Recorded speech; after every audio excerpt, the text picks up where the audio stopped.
इस वीडियो में हम class 9 theorem number 9.1 parallelogram on the same base and between the same parallel lines are equal in area, इसको with the help of the activity method और mathematics way से prove करते हैं।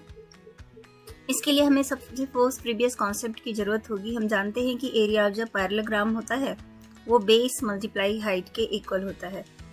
तो इसके लिए हमें मेन जो प्रीवियस कॉन्सेप्ट की आवश्यकता है, इसको सबसे फर्स्ट हम इसमें देखेंगे। पैरेललोग्राम की प्रॉपर्टी हम जानते हैं कि इसकी जो अपोजिट साइड्स होती है वो इक्वल एंड पैरेलल होती है। इसको हम with the help of activity method आइए प्रूव करते हैं। सबसे फर्स्ट हम जानते हैं कि यदि कोई टू लाइंस पैरेलल होती हैं तो इनके जो करस्पॉन्डिंग एंगल्स होते हैं वो इक्वल होते हैं। तो इस एनिमेशन के थ्रू हम देख रहे हैं कि पैरेलल लाइन के द्वारा बने हुए जो करस्पॉन्डिंग एंगल्स हैं वो आपस में क्या है, इक्वल हैं। इसके लिए जो हमारे सेकेंड कॉन्सेप्ट की हमें ज़रूरत होगी वो मेन सेकेंड कॉन्सेप्ट हमारा है कि हम जानते हैं कि पैरेललोग्राम की opposite side equal and parallel होती है। जैसे कि आप इस एनिमेशन में देख रहे हैं कि पैरेललोग्राम की जो अपोजिट साइड है वो इक्वल एंड पैरेलल है। पैरेललोग्राम की इस प्रॉपर्टी के बेस पर हम उस थ्योरम को प्रूव करेंगे। नेक्स्ट इसके लिए जो हमें कॉन्सेप्ट की जरूरत पड़ेगी कि यदि टू ट्रायंगल कॉन्ग्रुएंट होते हैं तो उनके एरिया भी इक्वल होते हैं। यहाँ पे triangle ABC triangle RQP congruent है और उनका एरिया भी इक्वल है। इन थ्री कॉन्सेप्ट के अलावा जो हमें अनदर फोर्थ कॉन्सेप्ट की जरूरत है कि यदि दो लाइंस अगर हमारी पैरेलल हैं तो उनके बीच का जो डिस्टेंस है वो ऑलवेज क्या होगा, परपेंडिकुलर डिस्टेंस ऑलवेज सेम होगा, कांस्टेंट होगा। If the two lines are parallel then the distance between them is always constant. तो इन फोर कॉन्सेप्ट के बेस पर हम अपने थ्योरम नंबर 9.1 को सबसे पहले एक्टिविटी मेथड से प्रूव करेंगे। तो फर्स्ट एक्टिविटी मेथड में यहाँ पे हमने एक पैरेललोग्राम ABJ लिया और दो पैरेलल लाइन L और M लिया और ये हमारा परपेंडिकुलर डिस्टेंस है। जैसे कि हमने देखा कि दो पैरेलल लाइन के बीच की परपेंडिकुलर डिस्टेंस ऑलवेज क्या होती है, इक्वल होती है। तो area of the parallelogram base multiply height के इक्वल होगा। अब हम अनदर पैरेललोग्राम ले तो इस पैरेललोग्राम का जो एरिया होगा वो भी AG means of that base here, base multiply height के इक्वल होगा और ये हाइट हमारी सेम है। हम पैरेललोग्राम की पोजीशन जहाँ भी लेके चले जाएं उनका बेस तो सेम रहेगा और उनकी हाइट भी ऑलवेज क्या रहेगी, सेम रहेगी। तो इस पैरेललोग्राम का जो एरिया होगा ओरिजिनल पैरेललोग्राम के हमेशा ऑलवेज क्या होगा, इक्वल होगा। जैसे कि आप एनिमेशन में भी देख रहे हैं, हम डिफरेंट पैरेललोग्राम को यदि चूज करें तो base is the same AG and height is always same.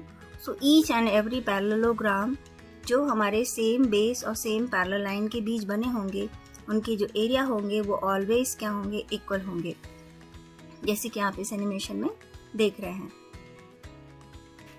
अब हम इसे मैथमेटिक्स वे से प्रूव करेंगे। यहाँ पे हमने दो पैरेलल लाइंस ली है और साथ ही साथ इन दो पैरेलल लाइन के बीच बने हुए दो पैरेललोग्राम लिए जिनके बेस सेम है। Parallelogram ADCB and parallelogram EDCF। Now our aim is that कि हमें प्रूव करना है कि ये दोनों ही पैरेललोग्राम का जो एरिया होगा वो सेम होगा। ADCB अगर पैरेललोग्राम है तो इनकी जो अपोजिट साइड है AD and BC equal and parallel हो। एंड सिमिलरली हमारा जो EDCF ये भी पैरेललोग्राम है तो इनकी जो अपोजिट साइड है EDCF के पैरेलल होगी। अब इसी के बेस पर हम अपने थ्योरम को प्रूव करते हैं। यहाँ पे हमने दो पैरेलल लाइंस ली है और अगर हम देखें तो यहाँ पे AD जो लाइन है वो BC के पैरेलल है और अभी हमने देखा कि दो पैरेलल लाइन को यदि एक ट्रांसवर्सल कट करती है तो एंगल A की जो वैल्यू होगी वो एंगल B के इक्वल होगी, जो कि ये हमारे करस्पॉन्डिंग एंगल है।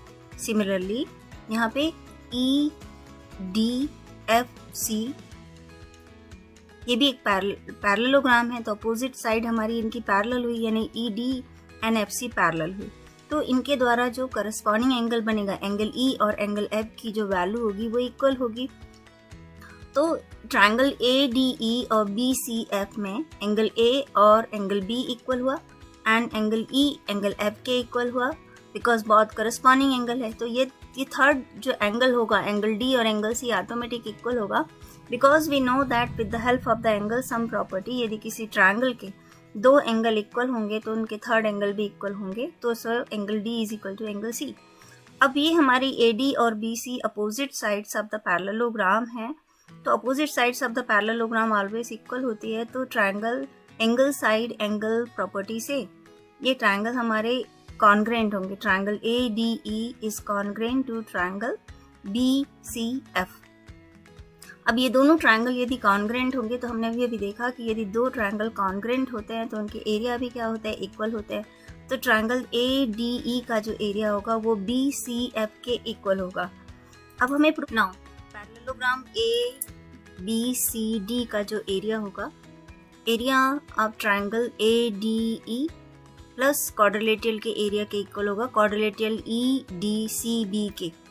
Means area of parallelogram A D C B is equal to area of triangle plus area of quadrilateral। Similarly area of parallelogram EDCB का जो area होगा, area of quadrilateral EDCB plus triangle BCF के equal होगा।